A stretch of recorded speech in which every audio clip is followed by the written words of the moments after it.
नागेशम दारुकावने, नागेश भोलेनाथ की जय।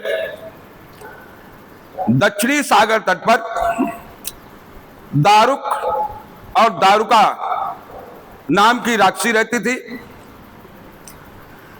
उस दारुक वन में ऋषियों को प्रताड़ित करना, धर्म कर्म में बाधा उत्पन्न करना, मार के खा जाना, चारों तरफ से धर्म कर्म का हास कर रहे थे।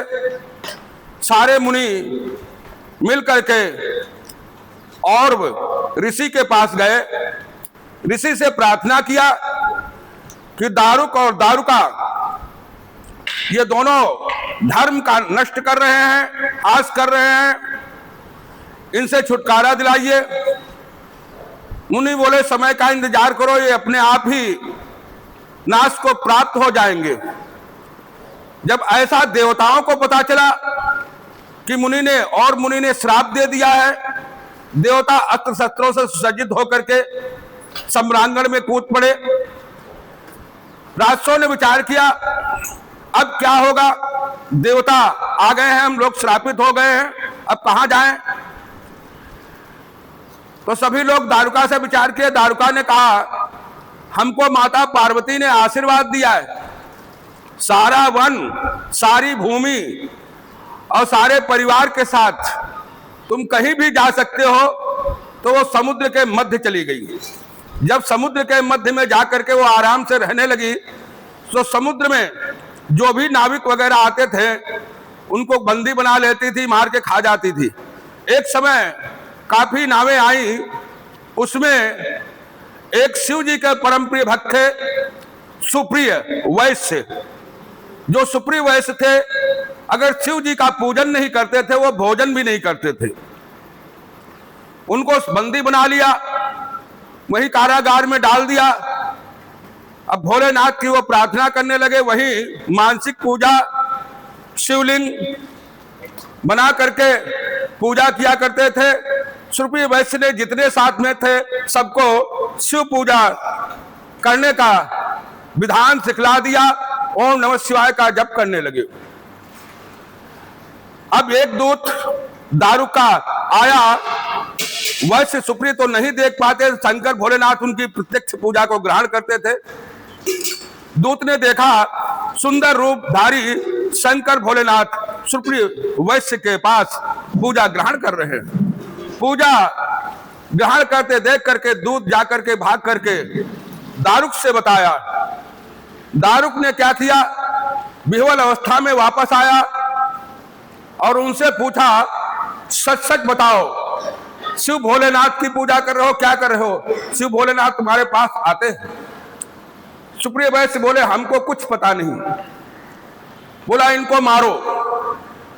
जब मारने के लिए दारुक राक्षस गणों के साथ तैयार हुआ, जो 4 द्वारों वाला सुंदर भवन गणों के साथ शंकर भोलेनाथ प्रकट हो गए। सुप्रिय वैश्य को पशुपतास्त्र, जो पशुपतास्त्र अस्त्र है, वो दे करके और राक्षसों को गणों के साथ मिल करके मार दिए। दारुका बहुत दुखी हुई,